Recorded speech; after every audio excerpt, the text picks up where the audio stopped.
ખૂબ સારી વાત છે.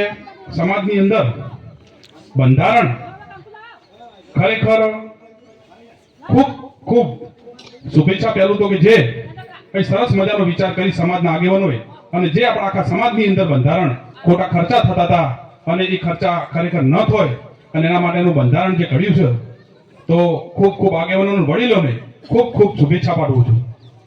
આજે આપણે અહીંયા કાર મુકામે બધા ભેગા થયા છો, તો જે બંધારણ છે એનું પાલન કરવાનું છે.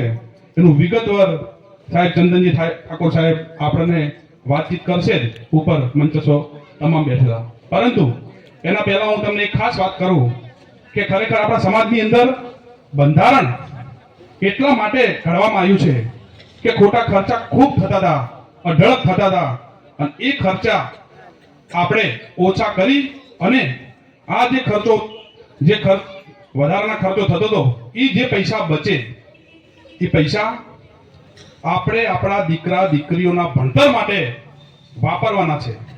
ખાસ તો શિક્ષણની અંદર જો આ તમામ ખોટા ખર્ચા થતા હતા શિક્ષણમાં વાપરવામાં આવશે તો આપણો સમાજ આવાવાળા સમયની અંદર એકદમ સુખ શાંતિ અને સમૃદ્ધિ અને આર્થિક રીતે પણ સદ્ધર થશે. એટલે ખાસ મારા વડીલ મિત્રોને અને તમે બેઠા છો તેમ કહું છું કે ચંદનજી ઠાકોર સાહેબ આપણે ખૂબ મહેનત કરી રહ્યા છે શિક્ષણ માટે રાત દિવસ. એ તમને ખબર હશે કે શિક્ષણ માટે 400 દીકરીઓની રહેવાની હોસ્ટેલ જે છે એ 2 માળની તૈયાર થઈ ગઈ છે. ટૂંક સમયની અંદર આપણી સમાજની જે વિદ્યાનગરી પાટણ કહેવાય એમાં ભણવા માટે તમામે તમામ ત્યાં પણ આવશે અને શિક્ષણનો હશે તો જ આપણો ઉદ્ધાર થશે.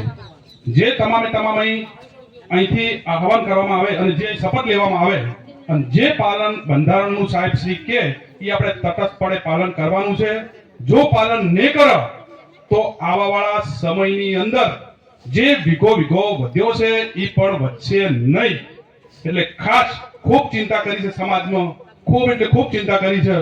એટલે તમારે નમ્ર વિનંતી છે કે તમે પણ અહીં જે હું પણ ત્યાં આપણે ઠાકોર સમાજની અંદર પોલીસની ભરતી ચાલુ છે તો એના માટેના ક્લાસીસ જે લેખિત પરીક્ષાની તૈયારી 1000 વિદ્યાર્થીઓ ઉપરનો યુનિવર્સિટીમાં જે સેમિનાર યોજાયો તો પોલીસમાં જે છોકરા ભણવા માંગે છે લેખિત પરીક્ષાની 7-11 કોમ્પ્લેક્સમાં પહેલી બેન્ચીસ ચાલુ થઈ જશે નિઃશુલ્ક વગર પૈસે.